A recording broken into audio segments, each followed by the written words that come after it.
2026 மே மாதம் பதவியேற்க போகக்கூடிய முதல்வராக பதவியேற்க அண்ணனுக்கு முதலில் வாழ்த்துக்களை தெரிவித்துக் கொள்கிறேன். கிட்டத்தட்ட 12 வருடங்கள் கடுமையான போராட்டம், இந்தியாவே சந்திக்காத போராட்டங்களை தான் நிகழ்த்தினோம். அந்த போராட்டங்கள் எல்லாம் தமிழ்நாடு இந்திய மக்கள் தெரியாத போராட்டமே இல்லை. இப்போ போராடுற எல்லா மக்களுக்குமே எல்லாம் இன்ஸ்பிரேஷன். அத்தனை போராட்டம் தூக்கு மரத்தில் கிட்டத்தட்ட 1000 பெண்கள் ஏறி ஒரு போராட்டம் நடத்தின. ஒரு பெண்ணு கழுத்துல அந்த கயிறு சிக்கிடுது. சேமான நல்லா அதை பார்வையிட்டாரு. அவ்வளவு கொடுமையான போராட்டங்கள் நடத்தி திராவிட முன்னேற்ற கழகத்தினுடைய அன்றைய முதல்வராக இருந்த கலைஞர் கூப்பிட்டு பேசுறாரு. இப்பேற்பட்ட மக்களுடைய தலையில் ஏர்போர்ட் பறக்குமா? பறக்காது, விமானம் பறக்காது, நீங்கள் சென்று வாருங்கள். இங்க வந்து பார்த்தா அடுத்த நாள் நோட்டீஸ் அக்விசிஷன் 629 ஏக்கருக்கு அக்விசிஷன் போட்டாங்க. தொடர்ந்து கடுமையான போராட்டம். ஆட்சி மாறிச்சு, அம்மா வந்தாங்க.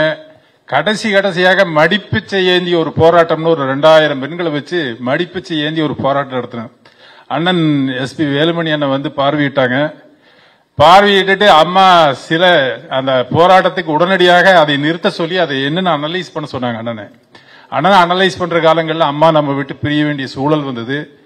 நம்ம அன்புக்குரிய அண்ணன் எடப்பாடியார் அவர்கள் ஆட்சிக்கு வந்த உடனே முதல் அந்த கோரிக்கை என்னன்னு பார்க்க சொன்னாரு.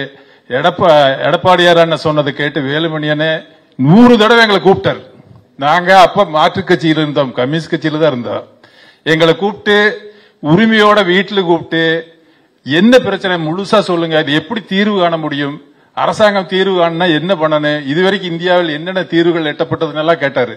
விளக்கமா எல்லா முடிவுகளையும் சொல்லி இந்த நிலம் எடுப்பதிலேயே இந்தியாவில் மிகப்பெரிய பிரச்சனை என்னன்னா அவர்களுக்கான இழப்பீட்டு தொகையை சரியாக கொடுப்பதில்லை. இது ஒரே ஒரு காரணம் தான் சொன்னோம். அப்ப 1990 காலகட்டத்தில் மொகாலியில் நிலம் எடுத்தாங்க. 1 கோடி ரூபாய் அனௌன்ஸ் பண்ணாங்க ஏக்கருக்கு.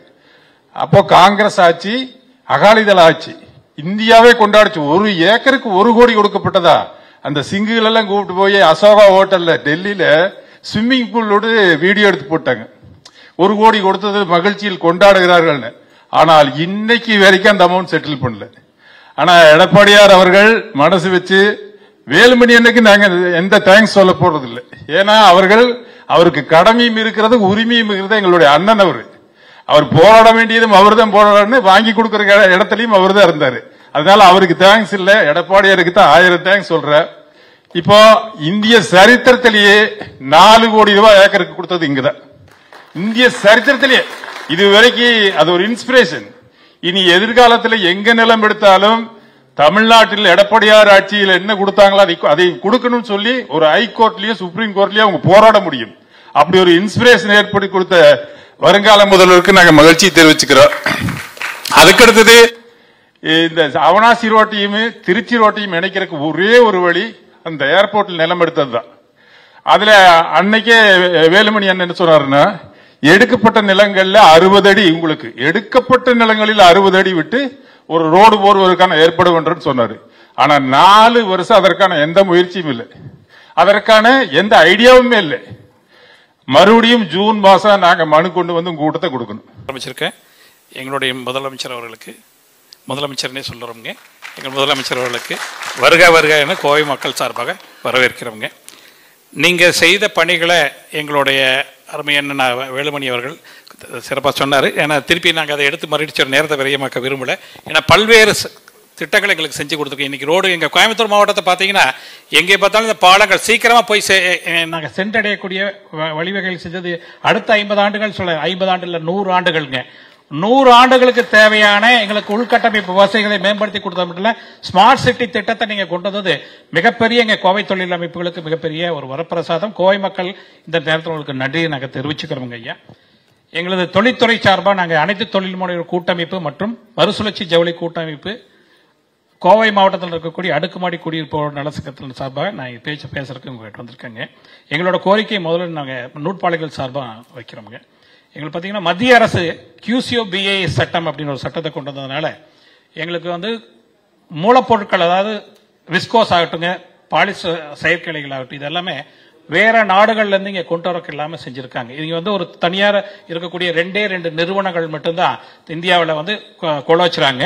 அவங்க கிட்ட இருந்து நாங்க வாங்கல சர்வதேச விலையை விட நாங்க 20% கூடுதலா நாங்க வாங்கிட்டு இருக்கறனால எங்க சர்வதேச ஆர்டர்கள் எங்களால பெற முடியறது இல்லைங்க. இன்னைக்கு கிட்டத்தட்ட 5.5 கோடி ஸ்பிண்டலைஸ் வந்து இந்தியாவில் இருக்குங்க. அதே மாதிரி 65 லட்சம் ரோட்டார் திறன் வந்து இந்தியாவில் முழுவதும் இருக்கு. அதுல குறிப்பா 50% மேல நூற்பாலைகள் இருக்கக்கூடியது தமிழகம் தாங்க. அதை நீங்க பொறுப்பில் இருந்தப்போ எங்களுக்கு மின்கட்டணம் பொறுத்த வரைக்கும் எந்த தடை இல்லாம எங்களுக்கு மின்சாரம் இருந்ததுனாலையும் கொரோனா காலத்துல இங்க மிக வேகமா மீண்டெழுக்கு நீங்க எடுத்தக்கூடிய நடவடிக்கைகளால கிட்டத்தட்ட பாத்தீங்கன்னா எங்களுக்கு 24% வந்து அந்த 2018, 19, 20 3 வருடங்கள்ல எங்களோட உற்பத்தி திறன் ஆகட்டுங்க பொருளாதார வளர்ச்சி ஆகட்டும் எதுவுமே எங்களுக்கு மேம்பட்டது. இப்போ இந்த 2022 பார்த்தீங்கன்னா தொடர்ந்து எங்களுக்கு மின்கட்டண உயர்வுங்க 2022, 23, 24, 25 சொல்லிட்டுங்க 4 வருடம் வந்து எங்களுக்கு 64% மின்கட்டண உயர்வுங்க. மின்கட்டண உயர்வு 5 ஆண்டுகள் அங்கே உயர்த்தல, அதனால தான் உயர்த்துறோம்னு சொல்லி 1 வருஷம் ஏற்றிருந்தாலும் கூட மின்கட்டணத்து உயர்வுக்கு இங்கே யாருமே நாங்கள் எதிர்ப்பு தெரிவிக்கலைங்க. நிலை கட்டணம்னு சொல்லிட்டு 35 ரூபா தான் இருந்ததுங்க. அதிமுக ஆட்சியில் இருந்த போங்க 35 ரூபா இருந்தது. இன்னைக்கு பார்த்தீங்கன்னா எங்களுக்கு 165 ரூபா இந்த வருஷம் ஏற்றிருக்காங்க. கிட்டத்தட்ட 475%. எங்களால் சிறு குறு தொழில் இங்கே நடத்தவே முடியாதுங்க. இந்த மாநிலத்தை விட்டு வெளியில போகக்கூடிய ஒரு அவல நிலை இன்னைக்கு தொழில்துறை இருக்குங்கிறது நாங்கள் 8 கட்ட போராட்டங்களை இங்கே நடத்தி இருக்கோங்க. 8 கட்ட போராட்டத்திலையும் பார்த்தீங்கன்னா எங்களுக்கு அந்த நிலை கட்டணத்தை குறைக்கவே இல்லை, இன்னைக்கு வரைக்கும் குறைக்கல. அதே மாதிரி பிக்சடு சார்ஜஸ் சொல்லிட்டுங்க போட்டதா அது டிமாண்ட் சார்ஜஸ் சொல்லிட்டு பெரிய நிறுவனங்களுக்கு எங்களுக்கு போட்டிருக்கோம். ஒரு 2500 நிறுவனங்கள் இருக்காங்க. அந்த ஹெச்டி லைன் சொல்லி அந்த லைன்ல அதில் பார்த்தீங்கன்னா நாங்கள் 350 ரூபா தான் ஏடிஎம் பீரியடுகளில் நாங்கள் 350 ரூபா தான் கட்டிட்டு இருந்தோம். இன்னைக்கு பார்த்தீங்கன்னா 608 ரூபாய்ங்க. ஒரு 500 கிலோவாட் நாங்கள் மின்சாரத்தை நாங்கள் வாங்கியிருந்தோம்னு சொன்னால் இன்னைக்கு ஒரு நாள் ஒன்று 11,000 நாங்கள் ஒரு நாள் ஒன்று இயக்க ஆட்டு நிறுவனத்தை நாங்கள் பணம் கட்டக்கூடிய மிகப்பெரிய ஒரு சுமை. இன்னைக்கு இந்த சுமையை எங்களால் சுமக்க முடியலைங்க. மற்ற மாநிலங்களில் கூட போட்டி போட்டியில் 10 மாநிலங்களில் வந்து நம்ம தமிழ்நாட்டை விட கரண்ட் பில் அங்கே கம்மிங்க, மின்கட்டணம் கம்மி. அதே மாதிரி டிமாண்ட் சார்ஜஸ் எல்லாமே குறைவாக இருக்குங்க. நாங்கள் எப்படி மற்ற மாநிலங்களோட போட்டி போகிறது? இது தொடர்பாக நாங்கள் தொடர்ந்து முதலமைச்சர்கிட்ட நாங்கள் வேண்டுகோள் கொடுத்தோங்க, நேரடியாக சந்திச்சோங்க, செஞ்சு தரேன்னு சொல்றாங்க. இன்னைக்கு வரைக்கும் செய்யலைங்க. எங்க முதல்ல 1 வருஷம்னா பரவாயில்லைங்க, தொடர்ந்து 4 வருஷம் இந்த மாதிரி கட்டணம் தான் நாங்கள் எப்படி செய்ய முடியுங்க? அதே மாதிரி கட்டணம் மட்டும் இல்லைங்க, வரிகள்ங்க, தொழில்துறைகளுக்கான வரிகள் கிட்டத்தட்ட பல்வேறு ஒரு ஏதோ ஏத்துலீனா ஒரு 5%, 10% ஏத்தினா நாங்க கட்ட தயாருங்க. 400%, 500% தொடர்ந்து நாங்க உயர்த்தனால யாருகிட்ட போய் சொல்றதுனே தெரியலைங்க. இன்னைக்கு எங்க போய் இதை சொல்றது? யார்கிட்ட போய் சொன்னா, யார்கிட்ட போய் சொன்னாலும் என்னன்னா திருப்பி எங்க கிட்ட ஃபயர் ஆகுது. நாங்க போய் கேட்ட எதிர்கட்சி சேர்ந்தவங்களா நீங்க அப்படிங்கிற முத்திரை குத்தப்படுதுங்க. நாங்க யார் ஆட்சியில் இருக்காங்களோ அவங்க கிட்ட தான் போய் குறைக்க சொல்ல முடியும். குறைகள் சொல்ல முடியாத அளவுக்கு இந்த 4 ஆண்டு காலமா எங்களுக்கு மிகப்பெரிய நலிவடைஞ்சு வர சூழ்நிலையே பக்கத்து மாநில முதலமைச்சர்கிட்டயே நாங்க போய் சொல்ல முடியுங்க. இந்த நிலை இருக்குங்க. அதே மாதிரி பார்த்தீங்கன்னா வரிகள்ங்க, மாநகராட்சி வரி. அடுக்குமாடி குடியிருப்பு சங்கத்திலே நான் ஒரு துணைத் தலைவராக இருக்கணுங்க. பார்த்தீங்கன்னா வீட்டு வரி நாங்கள் ஒவ்வொரு அப்பார்ட்மெண்ட்லைங்க ஒரு கூட குறைவில்லாமல் நாங்கள் இன்னைக்கு வரைக்கும் வரி செலுத்திட்டு வரோம். மற்றதுலையும் கூட முன்ன பின்ன கட்டணும், இதில் கட்டவே முடியாதுங்க. வரி கரெக்டாக கட்டணும். இந்த இடத்துல பார்த்தீங்கன்னா குப்பை வரின்னு ஒன்று போடுறாங்க. குப்பை வரி ஏற்கனவே மாநகராட்சிக்கு நாங்கள் வீட்டு வரியோட கட்டிடுறோம். ஆனால் அடுக்குமாடி குடியிருப்புகளை பார்த்தீங்கன்னா குப்பை வரி தனியாக கட்டணுங்க. அது பிரைவேட்லேருந்து குப்பை எடுக்க வர்றாங்க, அவங்களுக்கு தனியாக கட்டணும். 2 வரி கட்டி, 2 வரி வந்து குப்பை வரி கட்டிட்டு இருக்கு. நாங்கள் வேலுமணி அண்ணங்கிட்ட இது சம்மந்தமாக ஏற்கனவே நாங்கள் 2 முறை சொல்லியிருக்கோங்க. குப்பை வரி எடுக்கணுங்க. அதே மாதிரி தண்ணி வரிங்க. தண்ணி எங்களுக்கு ஒரு 200 வீடு 300 வீடு அந்த அடுக்குமாடியில் இருந்துச்சுன்னா அந்த வீட்டில் பார்த்தீங்கன்னா 10 லைன் தான், 5 லைன் தான் கொடுக்குறாங்க. 1000 பேருக்கு 5 பைப் லைன் கொடுத்தா எப்படி கட்ட முடியாதுங்க? ஆனால் எங்கிட்ட டெபாசிட் 200 வீட்டுக்கு, ஒரு வீட்டுக்கு 10,000 வாங்கிற பேரில் டெபாசிட் கட்டி 200 வீட்டுக்கு பணத்தை வாங்கிக்கிறாங்க, கொடுக்கறதில்ல. தண்ணி வராதனால நாங்கள் சரி ஆரோ பிளான்ட்னாலும் வச்சு பயன்படுத்தலாம்னு சொல்லிட்டு ஆரோ பிளான்ட் வச்சா அந்த ஆரோ பிளான்ட் கமர்ஷியல் வரிங்க, கமர்ஷியல் கரண்ட் பில் கட்டணும். கமர்ஷியல் கரண்ட் பில் 1 ரூபா 2 ரூபாய்ல இல்லைங்க. 2 தொழிற்சாலை நடத்துறவங்களுக்கு என்னவோ அதை விட 1 ரூபா ஜாஸ்தி. நாங்கள் என்ன தண்ணி குடிக்கிற தண்ணிக்கு நாங்கள் தொழிற்சாலை கொடுக்க வரியை கட்ட முடியும்?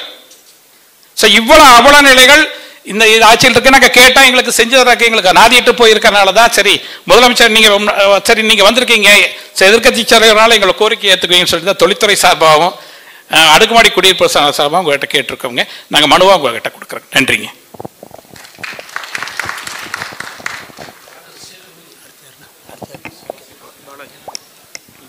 அடுத்து ஒவ்வொருத்தருங்க.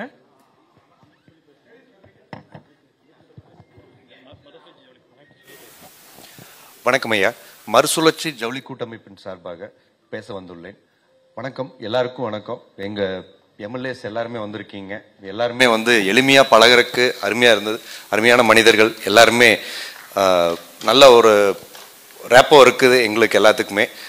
ஸோ எந்த குறைகள் இருந்தாலும் அவர்கிட்ட சொல்றதுக்கு நீங்கள் மறுபடியும் நீங்களும் கேட்கறதுக்கு வந்திருக்கிறதுக்கு ரொம்ப நன்றிங்க. எங்கள் தொழில் ஒரு 2020 கோவிட் அப்பம் கூட நாங்கள் தாக்கு பிடிச்சி அதுலேருந்து ஓரளவுக்கு ஜெயிச்சு வந்தோங்க. கோவிடுக்கு அப்புறம் இந்த power cut power tariff increase பண்ணதுக்கு அப்புறம் எங்களால் தொழில் பண்ண முடியாமல் எங்கள் தொழிலேருந்து நிறைய பேர் வெளியில போயிட்டாங்க. பார்த்தீங்கன்னா எங்களதுல நிறைய பேர் இளைஞர்களாக வந்தாங்க. இளைஞர்கள் நிறைய பேர் மனசுடைஞ்சு தொழில் விட்டு போயிட்டாங்க. அந்த அவல நிலை பார்த்தீங்கன்னா ரொம்ப மோசமா இருக்கு. பிளஸ் மெஷினோட வேல்யூ பார்த்தீங்கன்னா தொழில் முதலீடு பண்ணது ஒரு 2 கோடி 1.5 கோடி அந்த முதலீடு பண்ணது இன்னைக்கு அது அந்த முதலீடோட வேல்யூ பார்த்தீங்கன்னா ஒரு 30 லட்சம் 40 லட்சத்துக்கு வந்துருச்சுங்க. ஸோ இவ்வளவு டிராஸ்டிக்கா ஒரு தொழில் குறையுது அப்படின்னா தொழில் காணாம போகுது. இந்த தொழில் வேறு மாநிலங்களுக்கு போக வேண்டிய சூழ்நிலை வந்துருமோ அப்படிங்கிற அச்சம் இருக்கு. கோவையிலே பிறந்து கோவையிலே வளர்ந்துட்டோம். ஸோ இந்த தொழிலையும் எங்களை காப்பாத்தலைன்னா நாங்க என்ன பண்றது அப்படிங்கிற ஒரு சிச்சுவேஷன் வருதுங்க. நிறைய லேபர்கள் வெளி மாநிலங்கள்ல வர்றாங்க. அவங்கள ஏதோ ஒரு காரணம் சொல்லி ஒவ்வொரு தடவை நார்த் இந்தியன்ஸ் சொல்லி இந்த பண்றது ஒரு மிகப்பெரிய சட்ட சிக்கலா இருக்குதுங்க. அவங்கள வராம தடுக்கிறதுக்கு என்னென்ன வழி இருக்கோ அத்தனையும் பண்றாங்க. அப்புறம் இங்க தொழில் நல்லா இருந்ததுன்னா நாங்க எந்த கரண்ட் சார்ஜ் இதுக்கெல்லாம் பயப்படலைங்க. தொழில் நல்லா இருக்கிறதுக்கு எங்களுக்கு உண்டான மூலப்பொருட்கள் மிக அத்தியாவசியமானது. ஸோ அது மத்திய அரசு கிட்ட மூலப்பொருளுக்கு அந்த போட்டிருக்கிற வரி. அப்புறம் நம்ம மாநிலத்துல பாத்தீங்கன்னா பருத்தி விளைச்சல் ஒரு காலத்துல நல்லா இருந்ததுனாலதான் கோயம்புத்தூர் தென்னிந்தியாவின் மான்செஸ்டர்னு இருந்ததுங்க. இந்த பருத்தி நம்ம மாநிலத்தை விட்டே முழுக்க முழுக்க வெளியே சென்றுச்சுங்க. ஸோ ஒரு ரீசன் பணப்பயிர் இது உடனடியாக பணம் கிடைக்கக்கூடியது, குறைவான காலத்தில் பயிர் செய்யக்கூடியது. இந்த தொழிலை ஊக்குவிக்கிறதுக்கு திட்டங்கள் நிறைய நாங்களும் சொல்லிட்டு இருக்கோம். பட் எந்த ஒரு ஆக்ஷனும் எடுக்காம இருக்கு. ஏன்னா இந்தியாவில் இருக்கிற 60% ஸ்பிண்டிலேஜ் தமிழ்நாட்டில் தான் இருக்குங்க. ஆனால் பருத்தியோட விளைச்சல் பார்த்தீங்கன்னா வெறும் 5% தான் இருக்குங்க. மிச்சம் இருக்கிற பார்ட்டை இந்த இதில் பண்ணணுங்கய்யா. அதுக்குண்டான முயற்சிகள் நீங்க கண்டிப்பா பண்ணணும் அப்படிங்கறத இந்த கோரிக்கையா வைக்கிறேங்க ஐயா. நன்றி.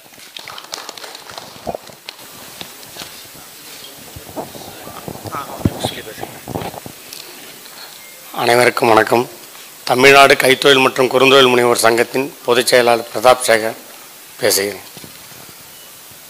கோவை மாநகருக்கு வருகை தந்திருக்கின்ற மாண்புமிகு ஐயா எதிர்க்கட்சி தலைவர் அவர்களை எங்கள் சங்கத்தின் சார்பாக மனதார மனமுகந்து வருக வருக என்று முதற்க நன்றி கலந்த வணக்கத்தை தெரிவித்துக் கொள்கின்றோம். இப்போ எங்ககிட்ட பார்த்தீங்கன்னா சின்ன சின்ன கம்பெனிஸ் தான் எங்க இருக்கு. 1 லேத்து 2 லேத்து சின்ன மில்லிங் மிஷினு சின்ன டிஆர்ஓ அந்த மாதிரி வச்சிருக்கிறவங்க தான் எங்ககிட்ட 50,000 தொழில் கூடங்கள் கோயம்புத்தூர்ல இயங்கிட்டு இருக்குங்க. அது இன்னைக்கு மின்கட்டண உயர்வால நலிவடைஞ்சு ரொம்பவும் எவ்வளவுக்கு எவ்வளவு போகுமோ அந்த அளவுக்கு போயிட்டு இருக்கு. இந்த நிலைக்கட்டணம் தான் எங்களை மிக மிக தாக்கத்தை உருவாக்குதுங்க. 10 HP இருக்கிறவங்களுக்கு நிலைக்கட்டணம் 150 ரூபான்னா அதே எங்களுக்கு 1,900 ரூபாய் எக்ஸ்ட்ரா வருதுங்க. மின்கட்டணத்தை விட 1,900 ரூபாய் எக்ஸ்ட்ரா வருதுங்க. அதையும் சரின்னு சொல்லிட்டு இருக்கிற வேலையை வச்சு நாங்க இது பண்ணாலுமே இன்னைக்கு இந்த பவர் ஃபேக்டரிங்கிற ஒரு இதை கொண்டு 18 கிலோவாட்டுக்கு கீழே பவர் ஃபேக்டரி வரக்கூடாதுங்க. ஆனா எங்களுக்கு பவர் ஃபேக்டரின்னு சொல்லி போட்டு திரும்பவும் 1,900 ரூபாய் 2,000 ரூபாய் பக்கம் எக்ஸ்ட்ரா அமௌண்ட் கட்ட வேண்டியதா இருக்கும். ஒரு 450 யூனிட் நாங்க ஓட்டணும்னா 8,500 ரூபாய் பக்கம் நாங்க கட்ட வேண்டியதா இருக்கு. அப்ப எங்களுக்கு ஒரு யூனிட்டுக்கு 18 ரூபா 19 ரூபா வருதுங்க ஒரு யூனிட்டுக்கு. ஆனா இது வெளியே பார்த்தாக்க நாங்க 8 ரூபா 50 பைசா தான் தரோம், 7 ரூபா 20 காசு தான் தரோம் அப்படின்னு சொல்லிதான் அரசாங்கம் சொல்லுது. நாங்க ஏகிட்ட எல்லாம் எவ்வளவு போராடியும் நாங்க எங்களால ஒண்ணும் செய்ய முடியாதுங்க, எல்லாம் சென்னையில இருந்து வர்றதுங்க, நாங்கெல்லாம் எதுவும் பேச முடியாது அப்படின்னாங்க. அதன் மூலமா எங்க அமைப்பு மூலமா நிறைய பலகட்ட போராட்டங்களும் நடத்தி எங்களுக்கு எந்த விதமான தீர்வும் இல்லை. எங்களுடைய மண்ணின் மைந்தர் அண்ணங்கிட்ட கூட நாங்க கோரிக்கையை வச்சு ஐயா கிட்ட சட்டமன்றத்தில் சொல்லி எங்களுடைய மனக்குமரல் நாங்க யார்கிட்ட சொல்றதுனே ஒண்ணுமே தெரியாது. அந்த அளவுக்கு எங்களுக்கு இந்த மின்கட்டண உயர்வு பலரையும் வாழ்வாதாரங்களை பாதிக்குதுங்க. ஏன்னா கிட்டத்தட்ட பல லட்சம் குடும்பங்களை வாழ வைக்கிறது தான் இந்த குறுந்தொழில் வச்சிருக்கிறாங்க. ஆனா எங்களால எந்த வேலையும் செய்ய முடியல. ஏன்னா ஒரு பக்கம் லேபர் சம்பளம் உயர்ந்துகிட்டு இருக்குங்க, மின் கட்டணம் உயர்ந்திருக்குங்க. நாங்க எல்லாருமே நிறைய பேர் வாடகை கட்டணம் தான் வச்சிட்டு இருக்கோங்க. அந்த வாடகையும் இப்ப சொத்து வரி தொழில் வரிங்கிற இதில் போட்டு வாடகையும் ஏத்துறாங்க. ஆனா எனக்கு கிடைக்கிற ஜாப் ஒர்க்கு உண்டான கூலி வந்து எங்களுக்கு 2010 எவ்வளவு கிடைக்குதோ அதே தான் இன்னைக்கும் கிடைச்சிட்டு இருக்குங்க. அப்ப எங்களால உண்மையிலேயே வாழ்வாதாரம் ரொம்ப ரொம்ப பாதிக்குது. இது ஐயா வந்து இதுலயே வந்து நாங்க 3Bல இருந்து டேரிஃப் 3Aக்கு மாற்ற சொல்லி அரசாணையும் போட்டிருக்கோங்க. நாங்க பரவாயில்ல 3A வந்ததுனாக்க இந்த நிலை கட்டணம் எல்லாம் இருக்காது போட்டிருக்குது அப்படின்னு நினைச்சிட்டு எல்லா பக்கமும் நாங்க 3A பண்ணோம்னா அந்த 3Aவிலயும் நிலை கட்டணம் வருதுங்கிறாங்க.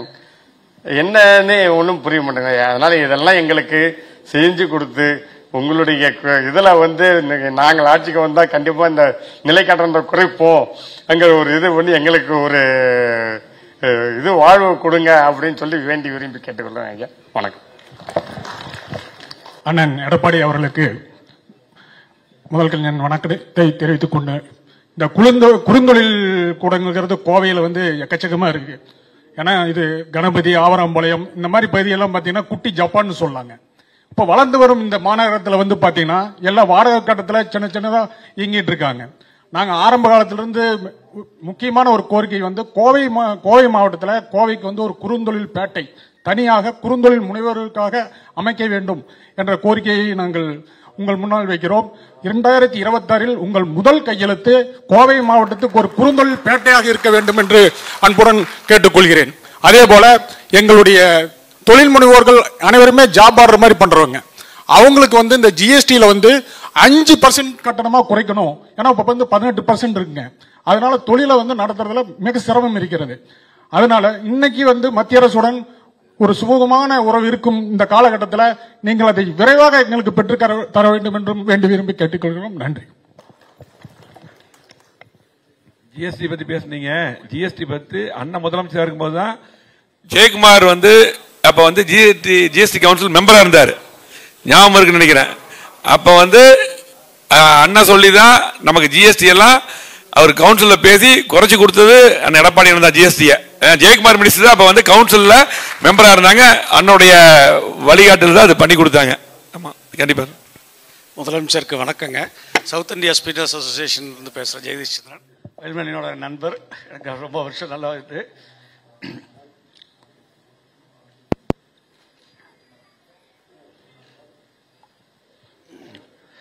இந்த கோயம்புத்தூர்னாவே ஜவுளி தான். கொங்கு மண்டலம் நமக்கு எல்லாத்துக்கும் தெரியும் ஜவுளி தான்.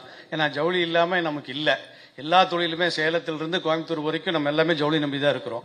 அண்ணன் நீங்கள் முதலமைச்சராக இருந்த காலத்தில் அண்ணங்கிட்ட வந்து சொல்லி முதல் இந்த செஸ் எடுக்கிறதுக்காக வந்து வேல்மணி தான் சொன்னேன். நான் அந்த செஸ்ல ஒரு பிரச்சனை இருக்கு, ஒரு 1% செஸ் இருக்குது, அதை எடுத்துட்டா சிசிஐ காட்டன் வந்து தமிழ்நாட்டில் வச்சு வியாபாரம் பண்றதுக்கு எந்த இடத்துல இல்லைன்னு சொன்னேன். அவர் செக்ரட்டரி எல்லாம் கூப்பிட்டு சொல்லி எல்லாம் பேசி அது முடிவடைக்கிறது ஆட்சி மாறிடுச்சு. அது நேரம் கேட்டு உடனே அவங்க தான் செஞ்சுட்டேன்ற மாதிரி ஆயிப்போச்சு.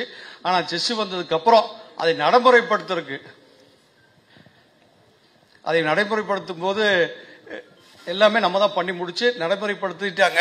ஆனா என்ன இப்ப சிசிஐ வந்து திருப்பி கொண்டு வந்து வைக்க மாட்டேன்றாங்க. நாங்கள் பல முறை போய் சொன்னோம். இந்த 1% 30 ஆண்டு காலமா கேட்டுட்டு இருந்தோமே, ஏன் 1% இப்போ எடுத்தாச்சு இல்லை கொண்டு வந்து வைங்கன்னா, இன்னைக்கு சென்ட்ரலுக்கும் ஸ்டேட்டுக்கும் ஒரு நல்ல உறவு இல்லாதனால நமக்கு ஒரு பெரிய ஒரு ஆப்பர்ச்சுனிட்டி. ஏன்னா அதுல ஜிஎஸ்டி வருமானம் மட்டும் கிட்டத்தட்ட எத்தனை லட்சம் கோடின்னு நம்ம சொல்ல முடியாது. ஏன்னா நம்ம வாங்க தமிழ்நாடு இந்தியாவில் உற்பத்தி ஆகிற பஞ்சில் 60% பஞ்சு நம்ம தான் கொள்முதல் பண்ணுறோம். விளைச்சல் எங்கே ஆந்திரா தெலுங்கானா கர்நாடகா எங்கே வேணால் இருந்துட்டு போட்டோம். காட்டன் கன்சப்ஷன் வந்து தமிழ்நாடு தான் ஜாஸ்தி. அங்கே வச்சு விற்கும் போது 5% ஜிஎஸ்டி தெலுங்கானாக்கே போகுது. நாங்கள் சொன்னால் நாங்கள்லாம் கோயம்புத்தூர் கொண்டு வந்து வச்சுருங்க, இல்லையா திண்டுக்கல் கோயம்புத்தூர் எங்கே வேணால் கொண்டு வந்து வச்சுக்க, நாங்கள் இங்கேருந்து சிசிஐயில் வாங்கிக்கலாம் இல்லைன்னு சொன்னோம். அதுக்கு அன்னைக்கு சொன்ன காரணம் 1%, அதை நீங்கள் எடுத்துட்டீங்க. ஆனால் இது இன்னைக்கு வரைக்கும் கொண்டு வர முடியல. அதை கொண்டு வர வேண்டியது எங்களோட. ஏன்னா நாங்கள் மில்லுக்காரங்களாம் பணம் ஆந்திராவுக்கு அனுப்பிச்சிட்டு 15 நாள் சிசிஐயில் வெயிட் பண்ண வேண்டியதாக இருக்குது. நூல் அங்கேருந்து பஞ்சு எடுத்துகிட்டு வரக்கு 1% பணம் அட்வான்ஸ் சிசிஐக்கு வந்து இமீடியட்டாக பணம் கட்டி ஆகணும். பணம் கட்டினா என்னாங்கன்னா அவங்க டிஓ கொடுக்கும், டிஓ கொடுத்து லாரி பிடிச்சி எடுத்துகிட்டு வரக்கு 15 நாள். அதுக்கு இங்கே உணர்ந்து வச்சுட்டாங்கன்னா இங்கேயே வச்சுக்கலாம், எந்த இடத்துல கிடையாது, ஜிஎஸ்டின்னு வந்துருச்சு. ஸோ இது வந்து ரொம்ப முக்கியமான நம்ம தொழிலுக்கு வந்து ரொம்ப வருஷமாக நம்ம கேட்டுட்ருக்குறோம். சிசிஐ தட்டி கழிச்சிட்டே இருக்கிறாங்க. சில ஸ்டேட் கவர்மெண்ட்டுக்கிட்ட நிறைய ரெப்ரஸன்டேஷன் கொடுத்துட்டோம், பட் சிசிஐ கணக்கில் எடுத்துக்க மாட்டேன்றாங்க. அப்புறம் இன்னொரு முக்கியமான வந்துங்கன்னா இந்த ரூஃப் டாப் சோலார். இன்றைக்கி வந்து க்ரீன் எனர்ஜி வந்து உலகம் ஃபுல்லாக பேசக்கூடிய ஒரே எனர்ஜி வந்து க்ரீன் எனர்ஜி தான். எல்லாத்துக்கும் வந்து சென்ட்ரல் கவர்மெண்ட் வந்து எல்லாத்துக்கும் வீடு மேலே கூட நாங்கள் இது கொடுக்குறோம், மானியம் கொடுக்குறோம் போடுங்க. நாங்கள் வந்து இண்டஸ்ட்ரீஸ் வந்து மானியமே வேண்டாம், நாங்கள் ரூஃப் டாப்பில் நாங்கள் எங்கள் செலவில் நாங்கள் போட்டுக்கிறோம் அப்படின்னு சொல்லி நாங்கள் போட்டதுக்கு அப்புறம் இந்த ஆட்சி வந்தோடனே 1% 1.25 ரூபா கொடுத்துட்டாங்க. என்னங்க இது, நாங்கள் எங்கள் வீட்டில் நான் என் வீட்டு மேலே போட்டு நான் என் காசை நான் கடன் வாங்கியிருக்கிறேன், நீங்கள் 1.25 ரூபா போட்டுக்கிறேன்னு சொன்னீங்கன்னா அது கேட்கல. சரி முடியல, யார்கிட்ட சொல்கிறதுன்னு தெரியல, நேராக கோர்ட்டுக்கு போனோம். கோர்ட்டில் போய் கோர்ட்டில் சொன்னோம். கோர்ட்டில் இமீடியட்டாக ஸ்டே கொடுத்தாங்க. ஸ்டே கொடுத்தோன்னே வந்து சொன்ன இந்த மாதிரி கோர்ட்டில் ஸ்டே கொடுத்துட்டாங்க, கொஞ்சம் நடைமுறைப்படுத்துங்க. நடைமுறை நடக்கல. சரி நீங்கள் போய்ட்டு ஆர்டர் வாங்கிட்டு வாங்க, ஜட்ஜ்மெண்ட் வாங்கிட்டு வாங்கிட்டாங்க. இன்றைக்கி ஜட்ஜ்மெண்ட்டும் வாங்கிட்டோம், ஜட்ஜ்மெண்ட்டும் நடைமுறைப்படுத்தலை. நீ அடுத்து எங்கே போகிறதுன்னு எங்களுக்கும் தெரியல. உண்மையிலே அது கோர்ட்டுக்கு போனால் நீ இவருக்கு கேட்க மாட்டேன்றான், கோர்ட் ஆர்டர் ஹைகோர்ட் ஆர்டர் பார்த்தீங்கன்னா உண்மையிலே அது ஒரு பரிதாபக்குரியான. ஏன்னா இந்தியாவிலேயே உலகத்திலேயே நெட்வொர்க்கிங் சார்ஜஸ் சோலார் ரூஃப்டாப் மேலே போட்டிருக்க தமிழ்நாடு ஒன்று தான். இது வந்து நீங்கள் தானே வழிவழி பண்ணி கொடுக்கணும், ரொம்ப முக்கியம் எங்களுக்கெல்லாம். ஏன்னா கடன் வாங்கி போட்டாச்சு, அப்போ கடன் வாங்காத முன்னாடி சொல்லியிருந்தா கூட பரவாயில்ல, அன்றைக்கெல்லாம் ஒன்று சொல்லி இன்றைக்கி புதுசாக ஒரு நடைப்படுத்திட்டாங்க. ஸோ இது ரெண்டு எங்களுக்கு நீங்கள் தமிழ்நாட்டில் வந்து 60% மத்திய பிரதேஷ் குஜராத் சீஃப் மினிஸ்டர்ஸ் வந்து வாங்கான்னு கூப்பிடுறாங்க. நம்ம கூட போகவே வேண்டியதில்லை, நம்மகிட்ட திறமை இருக்குது, எல்லாமே நாங்கள் போய் அங்கே ஒன்றும் தொழில் பண்ணணும் அவசியமே கிடையாது, இங்கேருந்தே நம்ம எல்லாமே பண்ணிக்கலாம். இந்த மாதிரி சின்ன இடைஞ்சல் பண்ணி தடுத்து நிறுத்தியாச்சுன்னா, இன்றைக்கி ட்ரம்ப் வந்துட்டார், அங்கே வந்து இன்றைக்கி நியூஸ் வந்துருங்க, பங்களாதேஷ் 35% போட்டாங்க டியூட்டி, நம்மளுக்கு 15% போடுறாங்க. ஸோ எவ்வளோ நம்மளுக்கு அட்வான்டேஜாக போயிட்டுருக்கு. நிறையா 30 பில்லியன் டார்கெட் வச்சுருக்கிறாங்க. ஸோ குஜராத் மத்திய பிரதேஷ் ஆந்திராவில் 30 பில்லியன் டார்கெட்டுக்கோசம் டெக்ஸ்டைல் வந்து ரொம்ப விரும்புகிறாங்க. ஆனால் நமக்கு என்னமோ டெக்ஸ்டைல்னால் என்னமோ வேண்டான்னு விருப்பா பார்த்தாங்கன்னா நாங்கள் என்ன பண்ணுறதுன்னு தெரியல. இதுக்கெல்லாம் வேறு ஒரு காரணம் இல்லை, சின்ன இது சேர்ந்து தான். ஆனால் அது ரொம்ப முக்கியமானதாக இருக்குது. சரி பண்ணி கொடுத்தா நம்ம கோவை மாவட்டம் இல்லை கொங்கு மாவட்டம் ரொம்ப நல்லா இருக்கும். அது உங்கள் கையில் தான் இருக்குது. ரொம்ப நன்றி, தேங்க்ஸ்.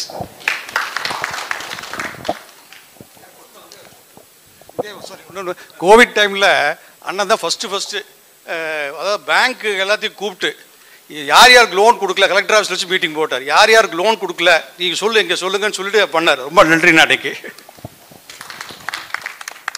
கோவிட்ல வந்து எடப்பாடி முதலமைச்சராக இருந்த பண்ண மாதிரி இந்தியாவில் யாரும் பண்ணல.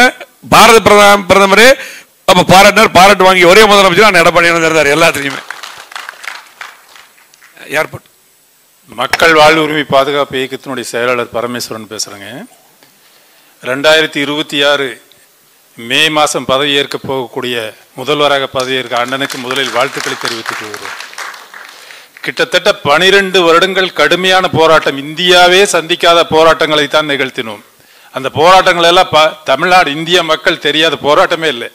இப்ப போராடுற எல்லா மக்களுக்குமே எல்லாம் இன்ஸ்பிரேஷன். அத்தனை போராட்டம் தூக்கு மரத்தில் கிட்டத்தட்ட 1000 பெண்கள் ஏறி ஒரு போராட்டம் நடத்தின.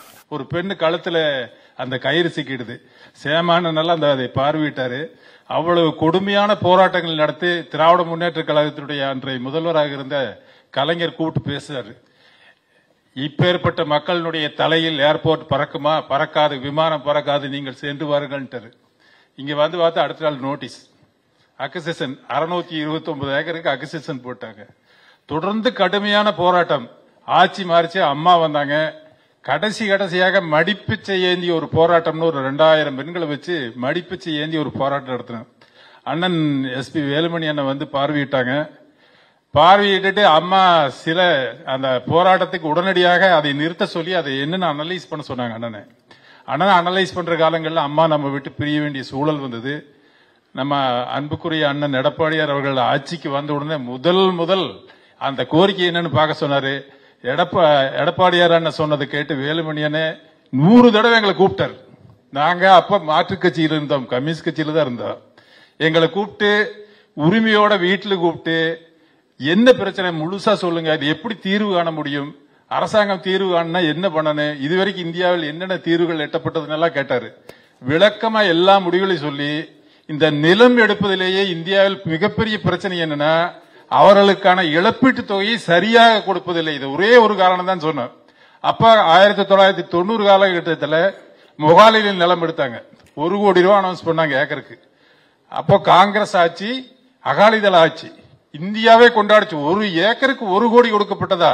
அந்த சிங்குகள் எல்லாம் கூப்பிட்டு போய் அசோகா ஹோட்டல்ல டெல்லியில ஸ்விம்மிங் பூலோடு வீடியோ எடுத்து போட்டாங்க. 1 கோடி கொடுத்தது மகிழ்ச்சியில் கொண்டாடுகிறார்கள். ஆனால் இன்னைக்கு வரைக்கும் அந்த அமௌண்ட் செட்டில் பண்ணல. ஆனா எடப்பாடியார் அவர்கள் மனசு வச்சு வேலுமணி அன்னைக்கு நாங்க எந்த தேங்க்ஸ் சொல்ல போறது இல்லை. ஏன்னா அவருக்கு கடமையும் இருக்கிறது, உரிமையும் இருக்கிறது. எங்களுடைய அண்ணன் அவர் போராட வேண்டியதும் அவர் தான் போராடன்னு வாங்கி கொடுக்கிற இடத்துலயும் அவர் தான் இருந்தாரு. அதனால அவருக்கு தேங்க்ஸ் இல்ல, எடப்பாடியாருக்கு தான் 1000 தேங்க்ஸ் சொல்ற. இப்போ இந்திய சரித்திரத்திலேயே 4 கோடி ரூபாய் ஏக்கருக்கு கொடுத்தது இங்கதான். இந்திய சரித்திரத்திலேயே இது வரைக்கும் அது ஒரு இன்ஸ்பிரேஷன். இனி எதிர்காலத்தில் எங்க நிலம் எடுத்தாலும் தமிழ்நாட்டில் எடப்பாடியார் ஆட்சியில் என்ன கொடுத்தாங்களோ அதை கொடுக்கணும்னு சொல்லி ஒரு ஹைகோர்ட்லயும் சுப்ரீம் கோர்ட்லயும் அவங்க போராட முடியும். அப்படி ஒரு இன்ஸ்பிரேஷன் ஏற்படுத்தி கொடுத்த வருங்கால முதல்வருக்கு நாங்க மகிழ்ச்சி தெரிவிச்சுக்கிறோம். அதுக்கடுத்தது இந்த அவனாசி ரோட்டையும் திருச்சி ரோட்டையும் இணைக்கிறதுக்கு ஒரே ஒரு வழி அந்த ஏர்போர்ட்ல நிலம் எடுத்ததுதான். அதுல அன்னைக்கே வேலுமணி என்ன சொன்னாருன்னா, எடுக்கப்பட்ட நிலங்கள்ல 60 அடி உங்களுக்கு எடுக்கப்பட்ட நிலங்களில் 60 அடி விட்டு ஒரு ரோடு போடுவதற்கான ஏற்பாடு பண்றேன்னு சொன்னாரு. ஆனா 4 வருஷம் அதற்கான எந்த முயற்சியும் இல்லை, அதற்கான எந்த ஐடியாவுமே இல்லை. மறுபடியும் ஜூன் மாசம் நாங்க மனு கொண்டு வந்து உங்க கூட்டத்தை கொடுக்கணும். எங்களுடைய அழைப்பை ஏற்று வருகின்றுள்ள பல்வேறு தொழில் சார்ந்த நிர்வாகிகள் தங்களுடைய கருத்துக்களை எங்களுடைய கவனத்திற்கு எடுத்து வைத்திருக்கின்றீர்கள். இதில் தமிழ்நாடு கைத்தொழில் மற்றும் குறுந்தொழில் முனைவோர் சங்கத்தின் சார்பாக தங்களுடைய கருத்துக்களை இங்கே எடுத்து வச்சிருக்கிறீங்க. இந்தியாவிலேயே குறு சிறு நடுத்தர தொழில் அதிகமாக உள்ள மாநிலம் தமிழ்நாடு தான். அதில் தான் அதிகமான பேர்களுக்கு வேலைவாய்ப்பு கிடைக்கும். அதனால் அதிமுக ஆட்சி இருக்கின்ற வரை இந்த தொழிலுக்கு ஒரு முன்னுரிமை கொடுத்தோம். கொரோனா காலத்தில் கூட இந்த தொழில் ஈடுபட்டுக்கின்றவர்கள் தொழில் செய்ய முடியாத ஒரு சூழ்நிலை வருகின்ற பொழுது கூட அதற்கு தகுந்த உதவியை நாங்கள் செஞ்சோம். வங்கியில் கடன் உதவிகள், வட்டி குறைப்பு இதெல்லாம் நாங்கள் செஞ்சு கொடுத்தோம். ஆனால் இன்றைய நிலையில் தங்களுக்கு ஏற்பட்டுள்ள பிரச்சனைகள், அந்த பிரச்சனையினால் எவ்வளோ இழப்பு சரிவு என்பதையெல்லாம் நீங்கள் எடுத்து சொல்லியிருக்கிறீங்க. இது ஒரு முக்கியமான தொழில். சிறு குறு நடுத்தர தொழில் என்பது சாதாரண மக்களுக்கு வேலைவாய்ப்பு கிடைக்கக்கூடிய ஒரு தொழில். அதனால் இதில் முழுமையான கவனம் செலுத்துவோம். நீங்கள் சொன்னது அதிகமாக சொன்னது மின்கட்டண உயர்வு. அந்த மின்கட்டண உயர்வால் இந்த தொழில் நலிந்து சரிவடைந்திருப்பதாக உங்களுடைய கருத்திலிருந்து வெளிப்படுத்திருக்கின்றீங்க. நிச்சயமாக அதற்கு எங்களால் முடிந்த இந்த சரிவை செய்வதற்குண்டான நடவடிக்கை நாங்கள் மேற்கொள்வோம். அது மட்டும் இல்லை, இன்னும் அந்த தொழில் விரிவடைவதற்காக கூட சொன்னீங்க, நீங்கள் இதற்கு ஒரு தொழிற்பேட்டையெல்லாம் கூட அமைக்க வேணும்னு ஒருத்தர் சொன்னாங்க. ஏற்கனவே சிப்காட் இருக்குது, அதே மாதிரி ஷிட்கோ இருக்குது. அதிமுக ஆட்சி இருக்கின்ற பொழுது நானே ஒரு முறை எனக்கு ஞாபகம் இருக்குன்னு நினைக்கிறேன், ஒரு தொழிற்பேட்டை இங்கே துவக்கி வச்சுட்டு போனேன். ஆமாம். அதே போல் இராணுவ தளவாடங்கள் நம்முடைய மாநிலத்தில் 5 இடத்தில் அமைப்பதற்காக அதிமுக ஆட்சி இருக்கின்ற பொழுது மத்திய அரசாங்கம் அறிவித்தது. திருச்சி, கோவை, சேலம், ஒசூர், சென்னை போன்ற இடங்களில் இந்த இராணுவ உதிரிப்பாங்கள், இராணுவத்திற்கு தேவையான தளவாடங்கள் உதிரிப்பாங்கள் தயாரிக்கின்ற தொழிற்சாலை அமைக்கப்பட்டு சொன்னாங்க. ஆனால் இந்த ஆட்சியில் மத்திய அரசோடு தொடர்பு இல்லாத காரணத்தினால, மத்திய அரசோடு இணக்கமான ஒரு சூழ்நிலை இல்லாத காரணத்தினால நமக்கு கிடைக்க வேண்டிய இந்த திட்டமெல்லாம் கிடைக்காம போச்சு. நிச்சயமாக உங்களுடைய ஆதரவோடு அதிமுக ஆட்சி அமைக்கின்ற பொழுது மத்திய அரசோடு மீண்டும் இணைந்து ஏற்கனவே மத்திய அரசு அறிவித்த இந்த இராணுவ தளவாடங்களுக்கு தேவையான உதிரிப்பாகங்கள் தயாரிக்கின்ற தொழிற்சாலை தமிழகத்துக்கு கொண்டு வருவதற்குண்டான நடவடிக்கையை நாங்கள் மேற்கொள்வோம். அதோடு இங்கே தென்னிந்திய ஜவுளி உற்பத்தி சங்கத்தை சார்பாக இங்கே கருத்துக்களை சொன்னாங்க. ஏன்னா ஜவுளி தொழில் என்பது ஒரு பிரதான தொழில். இன்றைக்கு கோவை மாவட்டம் இல்லை, கோவை, திருப்பூர், ஈரோடு, சேலம் எல்லாமே ஜவுளி உற்பத்தியில் இன்றைக்கு முன்னிலை வைக்கின்றது. எவ்வளோ சொன்னாங்க, இந்தியாவிலேயே 60% இந்த நூற்பாலை இங்கே தான் இருக்குது. ஆனால் அதுக்குண்டான மூலப்பொருள் வெளி மாநிலத்திலிருந்து தான் நாம் வாங்கி கொண்டு வந்து நம்ம நூற்பாலைக்கு பயன்படுத்துகிறோம். பருத்தி உற்பத்தி மிக மிக குறைந்து 5% ஆயிட்டுது.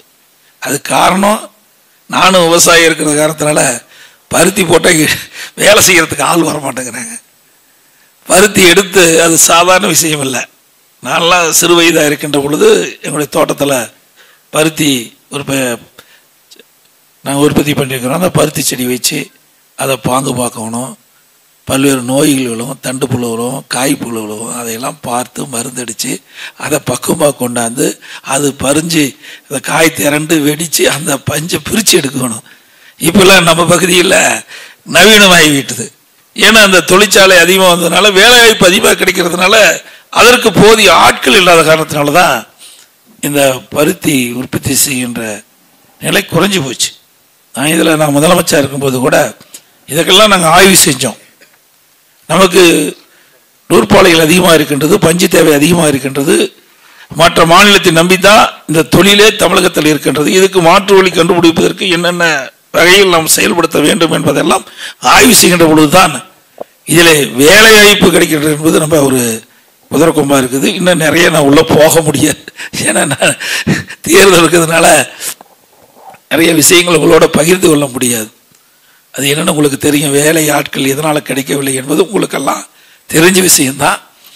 அதனால் நான் அதில் போய் ஆழமாக கருத்து சொல்ல முடியாத சூழ்நிலை. இருந்தாலும் நீங்கள் சொல்கிற மாதிரி இதில் டெக்னாலஜியெல்லாம் நாங்கள் வெளிநாட்டில் என்ன டெக்னாலஜி பயன்படுத்துகிறாங்க, விவசாயிகள் பயிரிட்ட அந்த பருத்தி சாகுபடியில் அந்த பஞ்சை பிரித்து எடுக்கிறது தான் பிரச்சனை. செடி வளர்க்குறது கூட பிரச்சனை கிடையாது. அதுக்கு நிறைய ஆட்கள் தேவை. அதுவும் காலை நேரத்தில் போனால் தான் அந்த சருகு ஒட்டாமல் அந்த பருத்தி அப்படி எடுக்க முடியும், இல்லைன்னா வெயில் நேரத்தில் எடுக்க முடியாது. அதனால் இதுக்கு நவீன முறையில் இந்த பஞ்சை எப்படி எடுக்கிறது அதையெல்லாம் கூட நான் ஆய்வு பண்ணோம். அதோட இந்த பஞ்சுக்கு கலர் அது பார்த்தீங்கன்னா இப்போ நமக்கெல்லாம் அந்த சாயப்பட்டு வைக்கிறதுனால பல பிரச்சனை, மறுசுழற்சி செஞ்சு விட வேண்டி இருக்குது. நீதிமன்றத்தில் நிறைய போய் வழக்குகளாக இருந்தது. அதனால் நீ சைனாலாம் பார்த்தீங்கன்னா அப்படியே அந்த பஞ்சிலே கலர் வந்துடுது. அதையும் பார்த்தா அதுலேயும் பல பிரச்சனை இருந்தது. இப்படி ஆய்வுக்கு உட்படுத்தப்பட்டு ரிசர்ச் பண்ணி இந்த பருத்தி உற்பத்தியை எந்த அளவுக்கு அதிகப்படுத்த வேண்டும் என்ற நிலையெல்லாம் நாங்கள் முதலமைச்சர் இருக்கும்போது ஆய்வு செஞ்சோம். ஆனால் அதில் ஒரு கட்டத்துக்கு வரும்போது ஆட்சி மாற்றம் ஏற்பட்டு போச்சு. ஏன்னா இடையில் உங்களுக்கு நல்லா தெரியும், ஒரு பக்கம் வறட்சி, ஒரு பக்கம் புயல், அப்புறம் கொரோனா ஆட்சி. அவ்வளோதான். 4 வருஷத்தில் ஒரு பக்கம் வறட்சி, அடுத்த ஆண்டு கடுமையான புயல், அதுக்கு அடுத்தது கொரோனா. இந்த 4 வருஷத்தில் நான் முழுமையாக ஒரு நாள் கூட நிம்மதியாக நாங்கள் இருக்கல. அவ்வளவு கஷ்டத்திலையும் இருந்து கூட இந்த தொழில்கள் நலிவடையாமல் நாங்கள் பார்த்துக்கிட்டோம். எந்த அளவுக்கு முயற்சி எடுக்கணுமோ அந்த அளவுக்கு முயற்சி எடுத்து இந்த தொழிலில் சறுக்கு இல்லாமல் நலிவு இல்லாமல் அந்த தொழில் தொடர்ந்து நடைபெறக்கூடிய சூழ்நிலை நாங்கள் அதிகாரி மூலமாக நடவடிக்கை எடுத்தோம். உங்களுக்கு எல்லாமே தெரியும். அதோட இங்கே பேசுகின்ற பொழுது விவசாயிகள் சொன்னாங்க, விவசாயத்துக்கு தேவையான நிறைய திட்டங்களை நாங்கள் கொடுத்தோம் எங்களுடைய ஆட்சியில். ஏன்னா நமக்கு எவ்வளவுதான் நம்ம தொழில் செஞ்சாலும் உணவு என்பது முக்கியம். உணவு இல்லாமல் யாரும் வாழ முடியாது, நீர் இல்லாத யாரும் வாழ முடியாது, ரெண்டும் முக்கியம். அதுக்கு நாங்கள் முன்னுரிமை கொடுத்து விவசாயிகளுக்கு எந்த அளவை பாதுகாக்க முடியும், எந்த அளவுக்கு உணவு உற்பத்தியை பெருக்க முடியும் என்றெல்லாம் கருதி தொடர்ந்து அனைத்து இந்திய அண்ணா திராவிட முன்னேற்ற கழக ஆட்சியில் உணவு தானிய உற்பத்தியை தேசிய அளவில் அதிக அளவில் உற்பத்தியை பெருக்கி கிறிஸ்துவர்மான் என்ற விருதை தொடர்ந்து நாங்கள் பெற்றோம். 5 ஆண்டு காலமாக இதையும் சாதனை படைச்ச விவசாயத்தில் நீர்நிலையும் பாதுகாத்தோம். நீர்நிலைகளையும் பார்ப்போம். ஏன்னா நீர் நல்ல சுத்தமான நீர் கிடைச்சா தான் உடலில் எந்த நோயும் ஏற்படாது. ஆகவே நீர்நிலை பாதுகாக்கக்கூடிய அவசியம் ஏற்பட்டது. அதனால கிடைக்கின்ற நீரை முறையாக பயன்படுத்த வேண்டும். அதற்காக ஏரி, குளம், குட்டையெல்லாம் குடிமராமத்து திட்டத்தை கொண்டு வந்து நிறைவேற்றப்பட்டு அந்த ஏரிகள்லாம் ஆழப்படுத்துகின்ற பொழுது வண்டல் மண்ணை இயற்கை உரமாக விவசாயிகளுக்கு கொடுத்தோம். அதனால் நல்ல விளைச்சல் கிடைச்சது. இயற்கை உரம் கிடைக்கிறதுனால நமக்கு ரசாயன உரத்தை பயன்படுத்தாம இயற்கை வண்டல் மண்ணை இயற்கை உரமாக நான் நிலத்துக்கு பயன்படுத்திக்கிறேன். நல்ல விளைச்சல் கிடைச்சது. நம்ம உடலுக்கும் அது எந்த ஒரு நோயும் ஏற்படாமல் இருப்பதற்கும் அது ஒரு வாய்ப்பாக கிடைச்சது. அதையும் நாங்கள் செயல்படுத்தினோம். அதோட இங்கே விமான நிலையத்திற்காக விமான நிலையம் விரிவாக்கம் செய்ய வேண்டும். ஏன்னா இன்னைக்கு கோவை மாவட்டம் என்பது தொழில் வளம் நிறைந்த மாவட்டம். இன்னைக்கு என்னதான் நம்ம தொழில் செஞ்சாலும் இன்றைக்கு வெளிநாட்டிலிருந்து வந்து போவதற்கு விமான நிலையம் மிக முக்கியம். அதே நேரத்தில் தன்னுடைய சொந்த நிலத்தை விட்டு கொடுப்பு என்பது ஒரு இயலாத காரியம். அதை நான் என் கஷ்டத்தான், நான் இந்த ஸ்தானத்திலிருந்து பேசுகிறேன், அங்கே வந்தால் நான் உங்களுக்காகத்தான் பேச முடியும். அந்த இடத்துல இருந்து பேசும்போது உங்களுக்கு ஆதரவாக தான் இருக்க முடியும். ஆனால் இந்த இடத்துல இருக்கும்போது அனைவருக்கும் பொதுவான ஒரு நபராகத்தான் இருந்து பேச வேண்டிய நிலையிலிருந்து நான் அந்த கருத்தை சொல்கிறேன். அது விவசாய நிலையம் என்பது உண்மையிலேயே ஒரு உயர் பிரிந்தால் எப்படி இருக்குமோ அப்படித்தான் விவசாயிக்கு இருக்கும். ஏன்னா காலங்காலமாக அந்த நிலத்தில் விவசாயம் செஞ்சுக்கிட்டு இருந்து அந்த நிலத்தை அரசு எடுக்கின்ற பொழுது அவருடைய மனம் எந்த அளவுக்கு கடினமாக இருக்கும் என்பதை நான் உணர்ந்தவன், விவசாயி என்ற முறையிலே உணர்ந்தவன். அப்படி இருக்கின்ற விவசாய நிலங்கள், வீட்டு மனைகள் காலங்காலமாக தங்களிடத்தில் இருந்து ஒரு பொது பயன்பாட்டிற்காக எடுக்கின்ற பொழுது பல்வேறு பிரச்சனைகளை நாம் எதிர்கொள்ள வேண்டிய சூழ்நிலை இருந்தது. அப்படி இருந்தாலும் இங்கே வந்திருக்கின்ற நில உரிமையாளர்கள் உண்மையிலேயே மகிழ்ச்சி, எதிர்ப்பே சொல்லாமல் ஒரு சந்தோஷத்தோடு சொன்னீங்க. உண்மையிலே அதை பாராட்டுறேன். ஏன்னா நாங்கள் நிலம் கொடுக்க தயார். அரசாங்கம் மற்ற தொழில் சிறக்க விமான நிலையம் தேவை, அதனால இந்த மாவட்டம் வளர்ச்சி அடையுது, அதுக்காக தங்களுடைய நிலங்கள் நாங்கள் அரசாங்கத்துக்கு தருவதற்கு தயாரிப்போம் என்ற பரந்த எண்ணத்தோடு உயர்ந்த உள்ளத்தோடு நல்ல கருத்தை சொன்னீங்க. ஏற்கனவே நான் முதலமைச்சர் இருக்கும்போது அருமை சகோதரர் வேலுமணியோட கலந்து பேசி நான் கேட்டேன், ஏப்பா நான் போய் நிலம் எடுக்கும்போது ஏதாவது பிரச்சனை வருமா? இல்லைண்ணா நான் பார்த்துக்கிறேன், நான் பேசுகிறேண்ணா, பேசி எல்லாம் ஒழுங்கு பண்ணிக்கலான்னு. ஏன்னா நிலம் எடுக்கும்போது அந்த நிலத்தை அரசாங்கத்துக்கு கொடுக்க வந்தால் கூட மனம் எந்த அளவுக்கு வேதனைப்படும் என்பதை எல்லாம் கலந்து பேசணும். சீஃப் செக்ரட்டரி கூப்பிட்டு பேசணும், ஃபைனான்ஸ் செக்ரட்டரி கூப்பிட்டு பேசணும். அவளுக்கு தகுந்த இழப்பீட்டை நாங்கள் தருங்க, அதெல்லாம் பார்க்காதீங்க. ஆக அவர்களுக்கு எவ்வளவு இழப்பீடு கிடைக்குமோ அந்த இழப்பீட்டை நம்ம கொடுத்தால்தான் அவர்கள் மன நிறைவு பெறுவாங்க. நாமளும் அவர்கிட்ட நிலத்தை எடுத்தாலும் கூட நியாயமாக அந்த உண்டான உரிய விலையை கொடுத்து தான் எடுக்கின்ற நாமளும் திருப்திப்படுத்துகிறோம் என்ற கருத்தை அவரிடத்தில் எடுத்து சொல்லி அவர்களும் இங்கே நேரில் வந்து பார்த்தாங்க. சீஃப் செக்ரட்டரி வந்து பார்த்தாங்க நினைக்கிறேன், ஃபைனான்ஸ் செக்ரட்டரியில் வந்து பார்த்தாரு. அருமை சகோதரர் வேலுமணி அவர்களும் உங்களோட பலமுறை பேசியிருக்கிறாங்க. பேசி உங்களுக்கு தேவையான மாற்றுகளும் கூட நான் கொடுத்தவான்னு ஞாபகம் இருக்குது. நிறைய மாற்றுகளும் கொடுத்தோம்ல. கால்நடை துறையினுடைய இடத்த கூட ஒரு பகுதியை நான் வீடு கட்டுறதுக்கு நான் கொடுத்தோம். அது மட்டும் இல்லாமல் அந்த இழப்பீட்டு தொகை விவசாயிகளுக்கு ஒரு ரேட், வீட்டு மனைக்கு ஒரு ரேட் போட்டு அதையும் இங்கே சொன்ன மாதிரி எந்த அளவுக்கு அரசாங்கம் உங்களுக்கு விலை உயர்த்தி கொடுக்குமோ அந்த அளவுக்கு உயர்த்தி கொடுத்தோம். சுமார் 629 ஏக்கர் நிலத்தை இந்த விமான நிலையம் விரிவாக்கத்திற்காக அங்கே எடுத்தோம். அதுக்கு பிறகு கிட்டத்தட்ட 2080 கோடி ரூபாய் இதற்காக ஒதுக்கீடு செய்ய நிர்ணயிக்கப்பட்ட 1800 கூட எங்களுடைய அரசு இருக்கின்ற பொழுதை கொடுத்தோம்.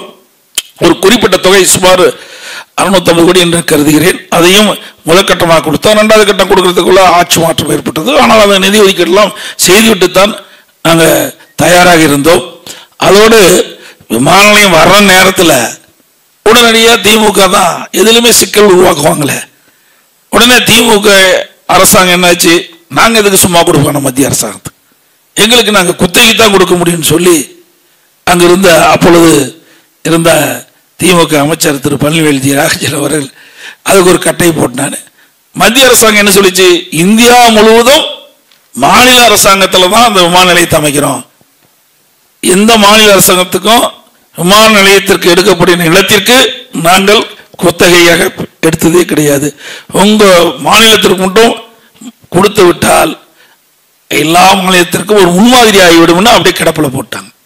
இன்ன வரைக்கும் விரிவாக்கம் செய்யவில்லைன்னு நினைக்கிறேன், அப்படியே கிடக்குது, எடுத்த நிலம் அப்படியே தான் இருக்குது. மீண்டும் அதிமுக ஆட்சி வந்த பிறகு மத்திய அரசோடு இணைந்து இந்த விமான விரிவாக்கம் செய்யப்படும், தொழில் வளம் சிறக்கும். நம்ம சென்னையில் நம்முடைய கோவை மாவட்டத்தில் இதோட சுய குழு பற்றி இங்கே சொன்னாங்க.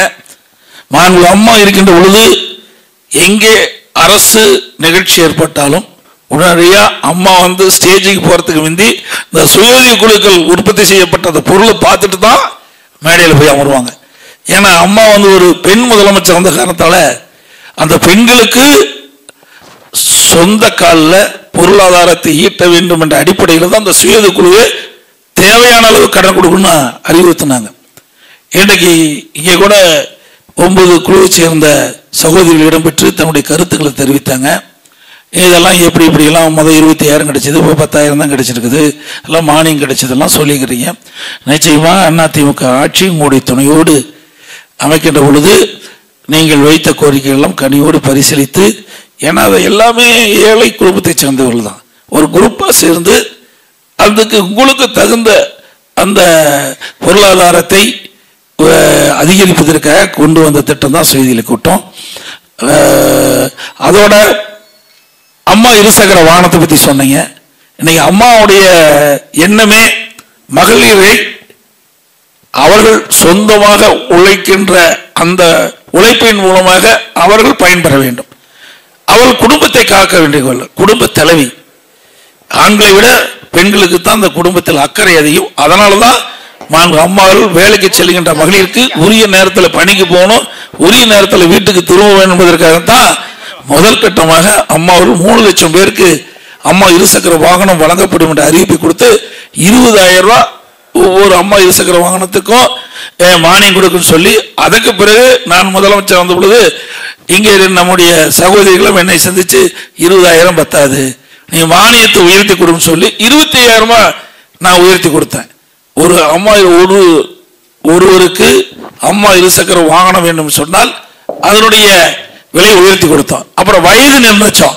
அதுல என்ன நினைச்சாங்க, எங்களுக்கு இன்னும் ஒரு கூடுதலான வயதை நிர்ணயிங்க அப்படி, அதையும் நாங்க கவனத்தில் எடுத்துக்கொண்டு அந்த வயது வரமையும் ஒரு குறிப்பிட்ட அளவு வயது வந்தவர்களுக்கும் இந்த அம்மா இருசக்கர வாகனத்திற்கு தகுதி உடையவர் என்று அறிவிப்பை வெளியிட்டு கிட்டத்தட்ட 3 லட்சம் பேர்ல நான் முதலமைச்சர் இருக்கின்ற காலத்திலே மாண்புமிகு பாரத பிரதமரை நேரடியாக அழைத்து வந்து கலைவாணர் அரங்கிலே இதற்கொண்டு விழா வச்சு முதல் கட்டமாக பெண்களுக்கு அம்மா இருசக்கர வாகனம் மானியத்தில் வழங்கணும்.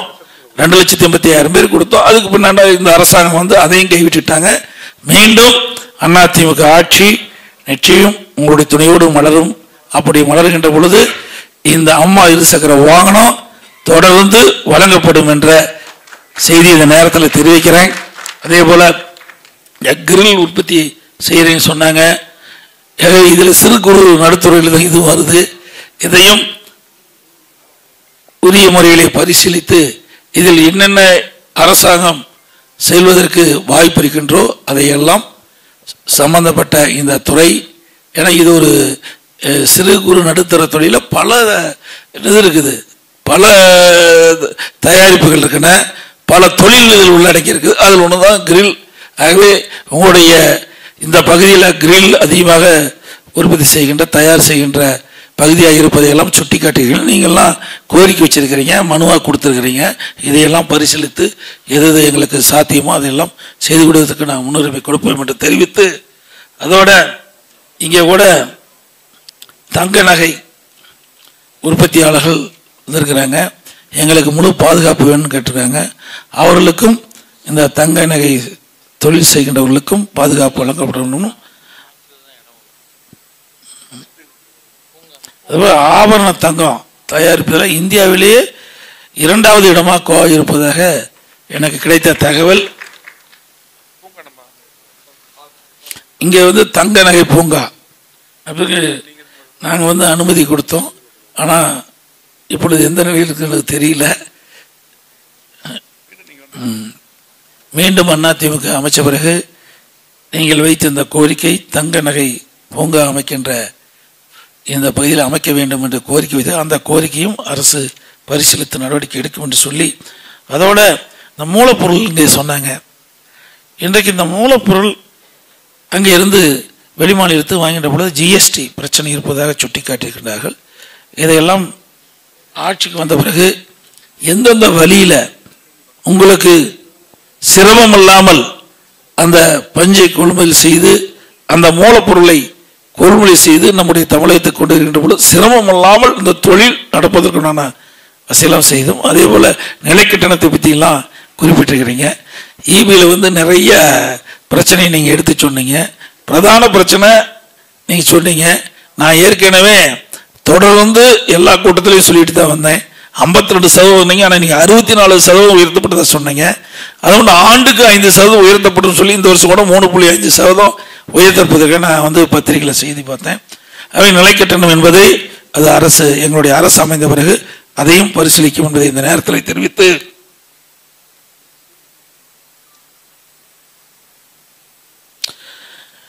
இங்கே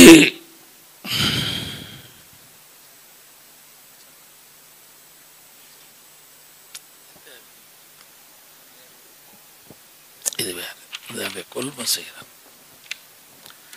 அதனால இந்த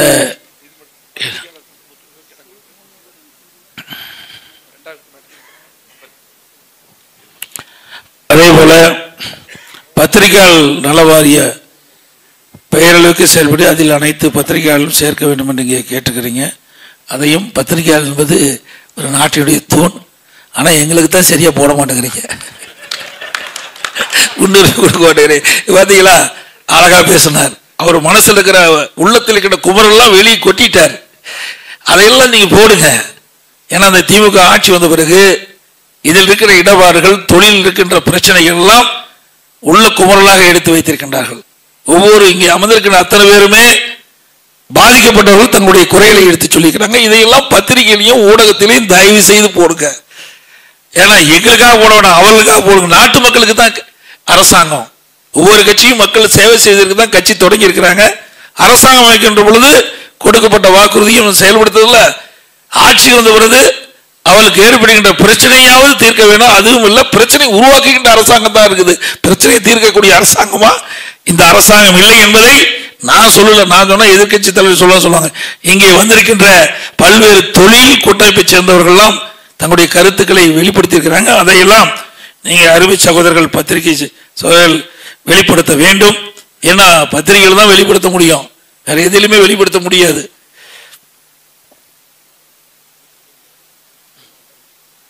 அதே போல அனைத்து இந்திய அண்ணா திராவிட முன்னேற்ற கழக ஆட்சி இருக்கின்ற போது பத்திரிகையாளர்களுக்கு 130 பேர்களுக்கு சலுகை விலையில மனைப்பட்டா வழங்கப்பட்டதா சொன்னாங்க.